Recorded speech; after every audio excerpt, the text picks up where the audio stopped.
முஸ்லிம் மக்களை நோக்கி கேட்கிறேன், ஜமாத் இஸ்லாமி தலைவர்களை நோக்கி கேட்கிறேன், இஹ்வானுல் முஸ்லிமின் கொள்கைவாதிகளை நோக்கி கேட்கிறேன், இந்த இயக்கவாதி கொள்கைவாதிகளை நோக்கி கேட்கிறேன், உனக்கெல்லாம் இந்த ஈரானுக்கு ஆதரவு காட்டுறதுல எந்த ஆசையில இந்த பண்பு வந்து விட்டது?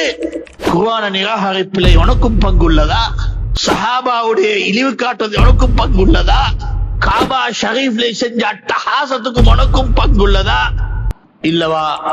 அந்த குஃப்ரையும் ஷிர்கையும் படிக்காத தெரியாத மடையர்களாக நீங்கெல்லாம் அழைப்பு பண்ணி சுமந்துட்டீங்களா?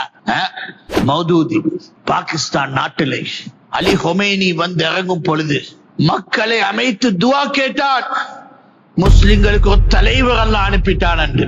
அவனுடைய பச்சை நாசமான கொலை அறியாதவன் தான் மௌதூதி. எவ்வளவு தூரத்துக்கு இஸ்லாம தெரிஞ்சவங்க என்று பெரிய அறிஞர் என்று சொல்றாங்களே, பெரிய ஆராய்ச்சியாளர் என்று சொல்றாங்களே, இவங்க எல்லாம் இஸ்லாமிய வரலாறு தெரியாதவங்களா இல்ல படிக்காத மாட்டேங்களா? வரலாறு நானோ நீயோ எழுதுனதல்ல, குத்துபுகளை பதிஞ்ச உண்மைகள், அல் பிதாயா வன் நிஹாயா இப்னு கதீர் பதிஞ்ச உண்மைகள், அல் முன்ததிம் இப்னு ஜௌதி பதிஞ்ச உண்மைகள், அல் காமில் ஃபி தாரிக் இப்னு அசீர் பதிஞ்ச உண்மைகள், தாரிகுல் இஸ்லாமி வ முஸ்தஹபி பதிஞ்ச உண்மைகள். இது எனக்கும் உனக்கும் உள்ள கருத்து வேறுபாடல்ல, இஸ்லாமிய வரலாறின் வேறுபாடு.